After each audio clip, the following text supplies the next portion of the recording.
My wife and I vaccinate our 2-year-old son and have since birth. We do that because every health organization and doctor we've come across says that is the safest way to keep him and others around him safe. Our son Joey got his first shot less than 24 hours into his life, the hepatitis B vaccine, preventing newborn infection. The CDC says 98% of infants who get the shot achieve full immunity. I can assure you that vaccinations are safe, they are effective, and the best thing that you can do for your child. And it's comments like that from Pennsylvania Health Secretary Dr. Rachel Levine why my wife and I vaccinate Joey.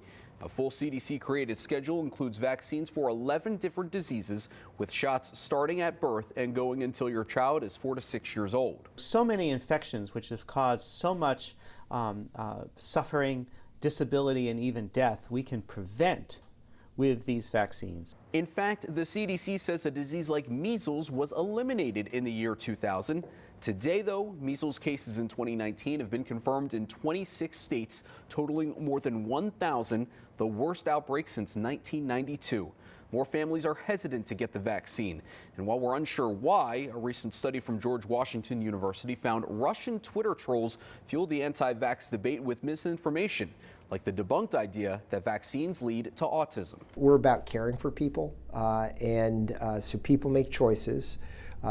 People don't always make the right choices. Which is why Dr. Mark Godecker says his WellSpan health practice won't turn away patients. Every visit they bring that child in. If they say, you know what, we're not vaccinating, we talk to them about why it's good to vaccinate, make sure they have the right information. However, plenty pediatrician offices won't see children who are unvaccinated, those with weak immune systems like infants who don't get the measles vaccine until they're a year old, and cancer patients undergoing chemotherapy who simply can't.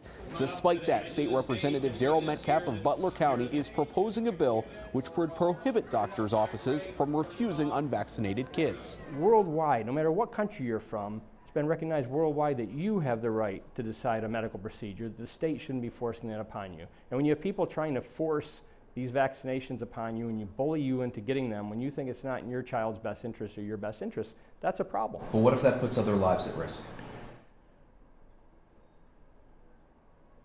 That's the narrative that's been created to try and force people to voluntarily give up their freedom. There are pediatricians that take care of a lot of children with cancer and immune deficiencies. Those children are all vulnerable. So if that family or that child has measles and comes to the office, those children could get sick and die. The CDC says the most measles cases in the country are found in Rockland County, New York, Brooklyn, and Washington State. There are only 8 cases in Pennsylvania, none currently in South Central PA.